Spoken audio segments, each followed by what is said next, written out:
Hey everyone, hope everybody's enjoying your week as we're gearing up towards Halloween weekend coming up. I wanted to talk today a little bit about metabolism because, and who hasn't done this? When you go out into the internet, into the crazy world of the internet, you see so much conflicting information about what diet, exercise, weight loss rules you should follow and which ones you shouldn't. There's just so much out there, and even when I was looking for some good fodder for this, I wasn't doing my research. I was trying to narrow down my options to just 5, and I wanted to make sure I was presented with a good list of metabolism myths that are out there. And even when I was looking at that and just perusing through, I was like, wow, these 2 articles are saying exactly the opposite information. What? So, and of course, I partially agreed with one and I actually disagreed with the other, so that was interesting too. So this is kind of a interesting one to plan. But I have it narrowed down to 5 that I wanted to focus on today. Maybe at some point, if there's others that creep up, I'll do a part 2. But the 5 that I wanted to focus on begin with certain foods. Okay. So sometimes you'll find that there's this miracle food or these different types of miracle foods that claim to be able to boost your metabolism so that you can lose weight. And so I'm going to pick that apart just a little bit for you because to a certain extent it's that much true. But mostly that information is false. There are not really so-called miracle foods that are going to make you lose weight. Sometimes there are products out there that are being sold that are portioned and deemed, okay, this is an appropriate size meal for you. And a lot of times that's what that information is grooming you to start to believe so that you'll buy their product, right? Okay, that makes sense now that we see what their approach is. The foods, and there's only 2 of them, that actually do kind of impact metabolism are spicy foods, certain cayenne pepper, chili powder, seasonings. Cinnamon is another one, but really they only have the most minuscule impact. What they are, they're technically a stimulant, and they might make you burn calories a little bit faster, but it wouldn't be for very long, and honestly, you'd probably have to eat too much for it really to make an impact. So that information, while it isn't 100% false, it isn't enough to really rely on. The other one is actually caffeine, and there are absolutely plenty of scientific studies proving this. Caffeine does help you lose weight. Why? Duh. It gives you energy. It allows you to wake up and be able to get through your day, get to be, still motivated to do that workout, get you to engage in the behaviors that are actually going to be the thing that allow you to lose weight. So yes, caffeine actually is one of those miracle foods that allow you to get it done, but it's because they're influencing your behavior. The foods themselves or the caffeine itself is not making you lose weight. So, eating certain foods to make you lose weight is a myth. It's basically all about what the foods are that are actually keeping you full, keeping you satiated, and what the portions are. It's still all about calories in, calories burned. All right, myth number 2. Eating late. And this is one I've literally gotten arguments with people on because my day ends sometimes at 9. I'm sometimes not getting home until 9:30 lately. Oh my gosh. And when do you think dinner is? Yeah, the ungodly hour of 10 p.m. sometimes. It's not always that late. Sometimes it is 9. But it's too late for most people. I'm losing weight. But that's because it's all about calories in, calories out. How have I structured all of my meals leading up to there? Well, I have one big meal that is usually around now. I actually finished eating a little while ago. It's a late breakfast or lunch type of deal. It's a larger meal. I have a protein shake while I'm at work. That constitutes as lunch, even though it's an early dinner time. And then I have my dinner, and it's kind of a lighter side dinner anyways. Do you think I really need a snack after that? Nah, not unless I really want and I know I have the calories left in my budget. I am eating a meal late. It does not impact me. So, why do you think people are actually saying this? Oh, I might have a kitty visitor. Come here. Oh no, I don't think you can. He might come over. Okay. So, why do you think people are saying this? It's because they're assuming that you've already had 2 full meals and maybe a snack, like an actual breakfast, an actual lunch. Maybe you were snacking at work. Maybe you don't have that many more calories left to expend, so that if you're putting dinner off till late, maybe it needs to be lighter. Maybe they're assuming you're going to have a snack after that before bedtime. And that's why a lot of people are like, there's a kitty. Maybe they're like, yeah, no snacks before bedtime, because you probably don't have any calories left in your budget to actually be okay with that without going over to the point where you're actually putting on weight then, okay? So that's where that's coming from. Or, there's always that argument of, well, if you eat too late, here, do you want to go on my lap? No? Okay, fine. If you're eating too late, is that food just going to sit in your stomach and not be digested? No, that actually doesn't happen. You're going to be digesting your food until it's not digested anymore. Maybe your metabolism slows down while you're, sleeping, but, you're still not going to have any more to digest when you wake up, no matter how long that is, okay? So that's really false information. You're just going to keep digesting regardless of whether you're active, sitting, or asleep. It's just going to keep happening. It doesn't just stay there and sit in your stomach. Now, grease, on the other hand, that's a tough thing to, but that's related to other things. It's not really related to, metabolism and weight gain and weight loss. All right, so hopefully that one clears it up for you. Myth number 3. That you are genetically stuck with the metabolism that you have. Not really true. Not exactly. And I'm going to cover a few health conditions, but I'm also going to cover the basics that are true for anybody. Certain health conditions, diagnosable health conditions, do affect the speed of your, of your ability to lose weight. I'm talking like thyroid conditions. To a certain extent, they're saying PCOS is another one, and I'm sure there's others out there. Some of those conditions can be genetic. Okay, so that's maybe where that myth is coming from, but it's not the be-all, end-all.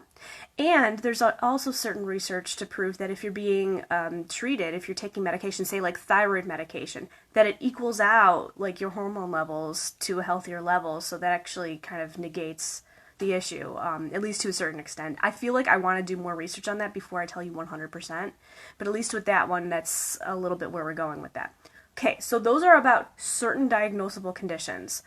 For everybody besides that information, you are not genetically stuck, okay? The factors that affect how fast and how efficiently you're metabolizing through your food is your age is one, your gender, because it is a known fact that men will burn through their food and their calories a lot faster than women.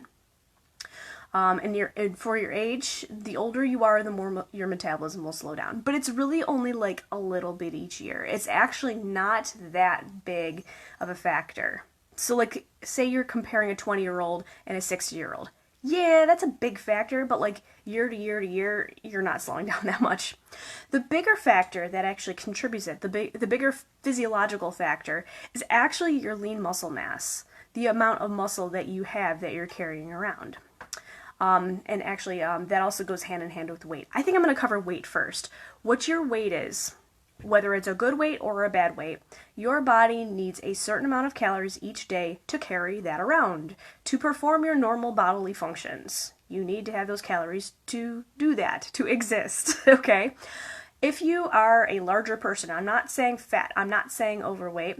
What I'm saying is, say you're tall, say you're muscular, say you're big boned, okay?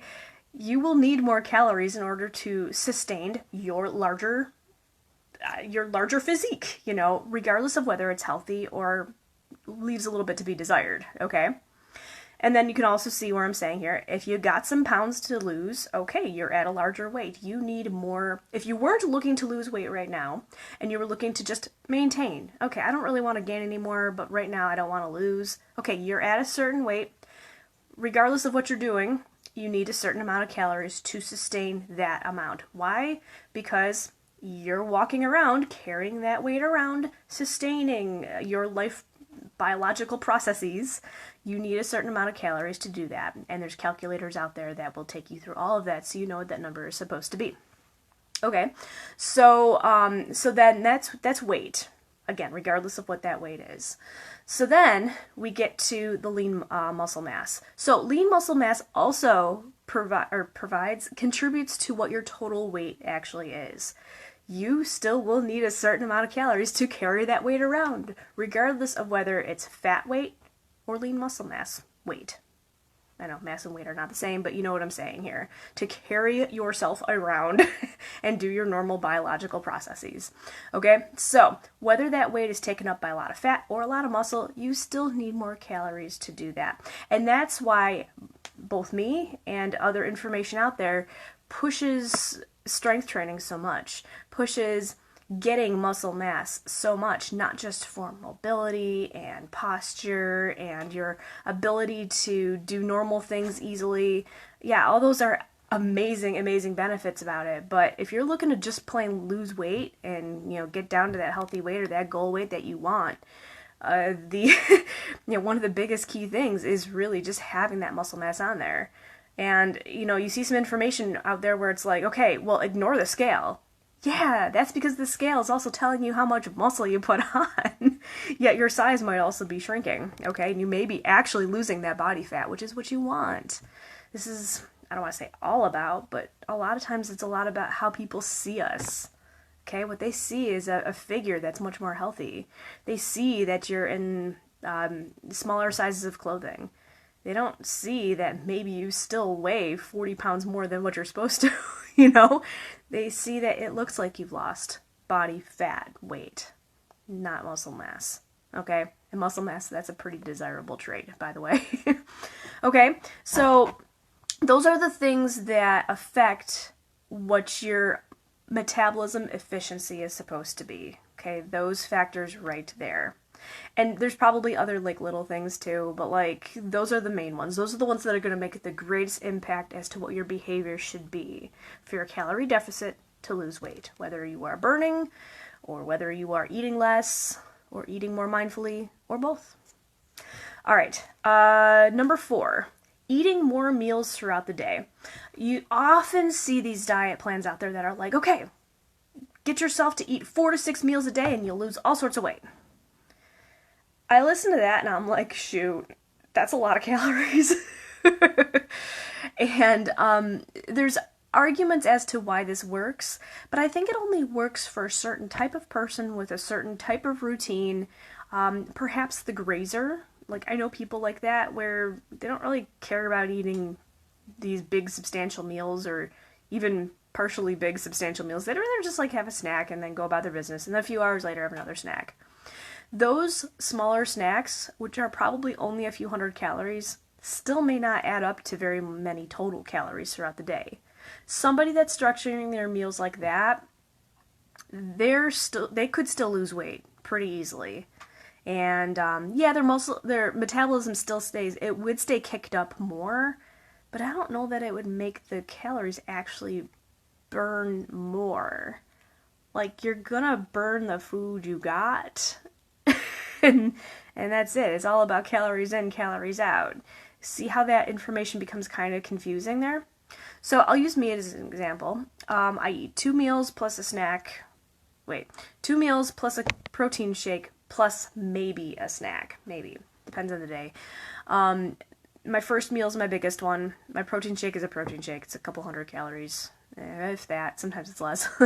My dinners are relatively light. I try to go for about 400 calories for dinner. Yes, I am losing weight. Remember that fact. I still am. The snack that I have probably will be about 100 calories or less, if I have it at all. Okay? So, sometimes that adds up to 1,200. Sometimes it's a little tiny bit more. Sometimes it's less. I'm little, So I feel like I have plenty of food. I am never, ever hungry, which is awesome. If I am hungry, that probably means there's been a routine disruption. Last weekend I was doing Yard of Terror, and I definitely had a routine disruption with all that. I was quite hungry for 2 days. That's corrected itself. I'm not hungry anymore. But that's enough food for me. I'm fine. I have plenty of energy. I'm good. So really it's just all about knowing what you need and then planning what your meals are so that you can remain satisfied for hours, for until your next meal without being super hungry. If you are hungry, in between what those meals should be, whether they're snacks or whether they're, say the 3 basic meals a day, then take a look at what it is you're eating. Are you eating enough protein? Are you eating enough healthy fats? Those are the things that are going to keep you full and keep you from actually getting hungry to begin with. So look at what it is you're eating. Carbs, especially refined sugars and refined carbs, those are not going to keep you full. Okay, so if your diet, especially early in the day, consists of those things, try balancing out some of that with some extra protein. I think you'll see a big difference pretty quickly. It takes like a day or two to see the differences from that. So that's much better. So how many meals should you eat? Honestly, that's a question only you can answer because you know what your routine is going to allow. You know about how many times you get hungry throughout the day, and that's pretty much what you got to go on. It's what those meals consist of that is way more important. And then myth number 5, out exercising a bad meal. I think a lot of us deep down inside know that this is not 100% true, especially with that fact out there that weight loss is 80% what you eat and 20% your exercise. Now, that 20% should not be discounted. Staying active is extremely important, and that 20% really is a big chunk of what your progress can possibly be. But I think that's, we're hearing that one often enough that and in my research, I can say that that's what I've seen true and proven, and even in my experience too. I think that basically means that exercising for most people out there, okay, that is like the majority of like 99% of the people I'm speaking to right now. The amount of exercise you do can't take away a bad diet. Okay, it can't. It's not enough. You would have to be like marathon running every day. And even then, if you're eating like crap, you're not going to be able to get through a marathon because you're not nourishing yourself in the way that a marathon body needs, okay? So like those things like can't exist. So like trained athletes, like those that really are training hours a day, you might be able to get away with a little bit more, but like if you're serious enough, you know that you got to be eating certain things in order to maintain that high performance. And that's it. That's all that information like really pertains to. For like the everyday person that I'm pretty much talking to right now, okay, so what does exercise do as far as burning? It enhances your calorie deficit. So if you are looking to lose weight, then it just basically contributes to your overall calories burn, your overall calorie deficit. So let me give you an example. Let's say that you're supposed to eat 1,500 calories a day in order to lose, let's say, 1.5 pounds a week. Let's say that's what you did the math and that's what you're coming up with. Okay, 1,500 calories a day. No, that's not too bad. It's definitely 3 easy meals a day. No problem. So, all right, so let's say I'd like to up that to 2 pounds a week. Let's see if I can do that. But I don't feel like eating less, because for me and my habits, I think eating less than 1,500 calories is probably not a good idea. Okay, so exercise the rest. All right, so get out there and walk for an hour. You might be able to burn it just with that. Get your 10,000 steps a day. You might be able to get it with just that. So it just is another contributing factor to help with overall. And then, of course, all the other exercise benefits that we have. Take a look at my comprehensive fitness plan post that I had. I think it was at the end of last weekend or something maybe it was Friday. Lots of good information there about the benefits of just exercise and different types of exercise. But we're talking cardio. This is the stuff that's going to get that heart rate up and get you burning calories. So it is contributing to your calories out so that you can lose more as you add in what that is every day. Okay?